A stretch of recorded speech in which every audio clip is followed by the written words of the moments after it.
those writing the prescriptions are licensed, but I'm talking about the facility itself. Couldn't the DEA investigate any allegation of a pain clinic? They've got the guy, they licensed him. Yes. The DEA can investigate. Of course, as a federal agency, they don't have the boots on the ground that we do in state and local law enforcement. They came and made a presentation to the National Association of Attorneys General in March and talked about, frankly, their need for more help and better cooperation with state and local law enforcement.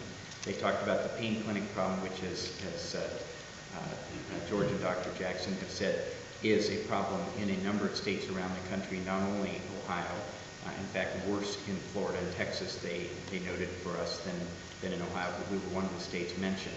But the federal law enforcement officials, they don't have enormous staffs either, and they're spread across the entire country. So although they can attack this problem, they're asking for help from state and local government to work with them on it. So it's a matter of resources, not necessarily a need for new legislation. No, I think we think it could be both. That's why we appreciate the governor appointing a task force and asking for quick action from it. These are some of the things we'll need to evaluate. I do think it would be helpful to have the facilities be licensed. Other states are beginning to have the problem approaching it that way. And that would give us yet another tool to understand the scope of the problem and to attack the problem. But those are things the task force can consider and determine. But I think it's a matter of both things, better tools and more resources. Why would it need a different kind of license in a drugstore that dispenses prescription medication already has? Aren't those licensed? Or? Well, pharmacies are typically licensed. Hospitals are licensed. So many facilities within which there are medical providers, where the provider, him or herself, is licensed, are also licensed. I think, but the task force will consider this, that the pain clinics themselves should have a license as the facility as well. Some of these clinics are established. They may be there for 3 or 4 weeks and move to a different community, a different location. I think if we had a license procedure in place for such clinics, that kind of behavior would not occur. And so this is just one of the things that the task force will look at. But we want to consider all options available for confronting this problem. Governor, I wonder if either you or Attorney General Cordray have some other legal changes you might have in mind. You mentioned the licensing. Is there any other? Does law need to be changed in any other areas that immediately come to mind? Well, I think we should use the task force to explore all of the reasonable options available to us. As I said, there are some legislation that has already been introduced. Some of those deal with better ways to monitor or track prescription pads, for example.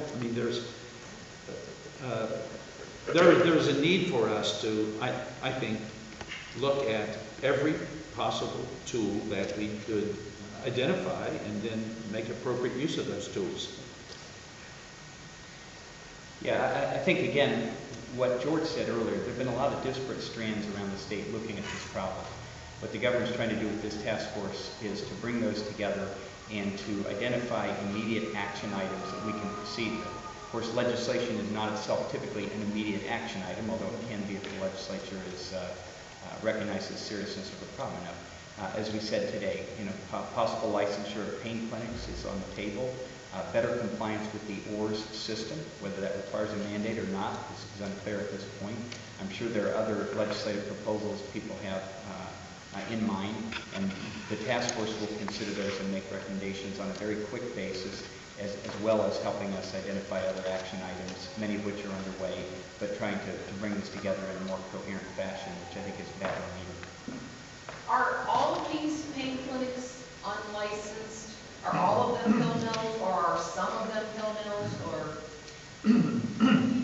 Well, Karen, as I said, there are very legitimate physicians and facilities that are providing high quality, appropriate medical care for the treatment of pain. That's not what we're talking about. What we're talking about is something quite different. I think the statistics, I think the anecdotal experiences that we are aware of, as well as the more objective data that we have available to us, indicates that there is a difference between a highly trained, ethical physician providing legitimate medical care and those who accept only cash and seem to be doing this for the sole purpose of enriching themselves while destroying, literally destroying the lives of young people. This is a matter of life and death.